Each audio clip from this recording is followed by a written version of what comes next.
வணக்கம். சற்று முன் கிடைக்கப்பெற்ற மிக மிக முக்கியமான செய்தி ஒன்று வெளியாகி உள்ளது.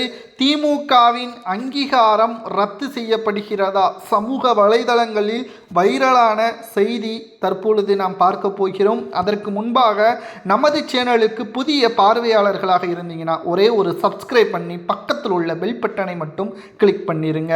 2026 சட்டசபை தேர்தல் என்பது திமுகவிற்கும் தமிழக வெற்றி கழகத்திற்கும் தான் உண்மையான போட்டியே. இதில் களத்தில் யார் வெற்றியடைய போகிறார் என்ற மிக முக்கியமான தகவல்களும் சுவாரஸ்யமான நிகழ்வுகளும் தற்பொழுது சமூக வலைதளங்களில் வைரலாக பரவி வருகிறது.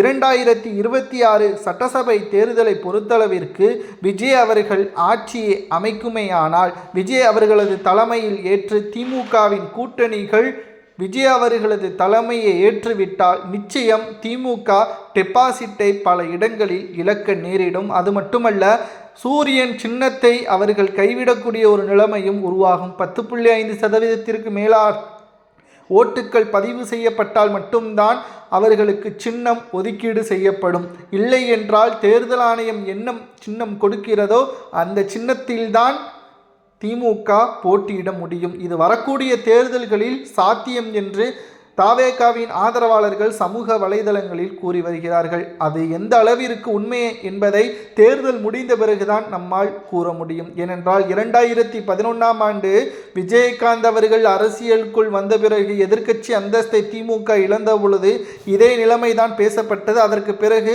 ஜெயலலிதா அவர்களுக்கும் விஜயகாந்த் அவர்களுக்கும் இருக்கக்கூடிய கருத்து வேறுபாடு காரணமாக அவர்களுக்கு இருக்கக்கூடிய பிரச்சனை மக்கள் மத்தியில் விஜயகாந்தை கெட்டவனாக சித்தரித்தது. அதன் மூலம் திமுகவிற்கு சாதகமாக பயன்படுத்தி வரக்கூடிய அரசியலில் அவர்களது ஆட்சியையும் அதிகாரத்தையும் தக்க வைத்தார்கள். ஆனால் விஜய் அவர்கள் இதை ஒருபோதும் தனக்கு எதிராக மாற்ற மாட்டார். திமுக தான் தனது எதிரி என்பதை ஆரம்பத்திலேயே சுட்டிக்காட்டி திமுகவிற்கு எதிராக தனது ஒட்டுமொத்த அரசியலையும் கொண்டு வந்து கொண்டிருக்கிறார். பொறுமையாக இருந்து பார்க்கலாம். 2026 சட்டசபை தேர்தல் திமுகவின் ஒட்டுமொத்த ஆட்சியை இழப்பது மட்டுமல்ல, 10.5% ஓட்டுக்கள் குறைவாக பெற்றால் அவருக்கு சின்னம் வழங்கப்படாது.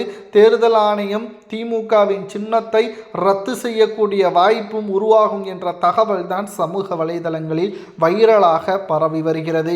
2026 சட்டசபை தேர்தலை பொறுத்தளவிற்கு மிக முக்கியமான தேர்தலாக பார்க்கப்படுகிறது. இதுவரைக்கும் திமுக வர்சஸ் அதிமுக எத்தனை கூட்டணிகள் இருந்தாலும், தனியாக எத்தனை கட்சிகள் போட்டியிட்டாலும் பெரும்பான்மையாக பேசப்படக்கூடியது திமுக வர்சஸ் அதிமுக தான். இந்த முறை தமிழக வெற்றி கழகத்தின் இளைஞர்களது பட்டாளமும் பெண்களது ஆதரவும் இருப்பதால் திமுகவின் சின்னம் பறிபோகுமா என்பதை பொறுத்திருந்து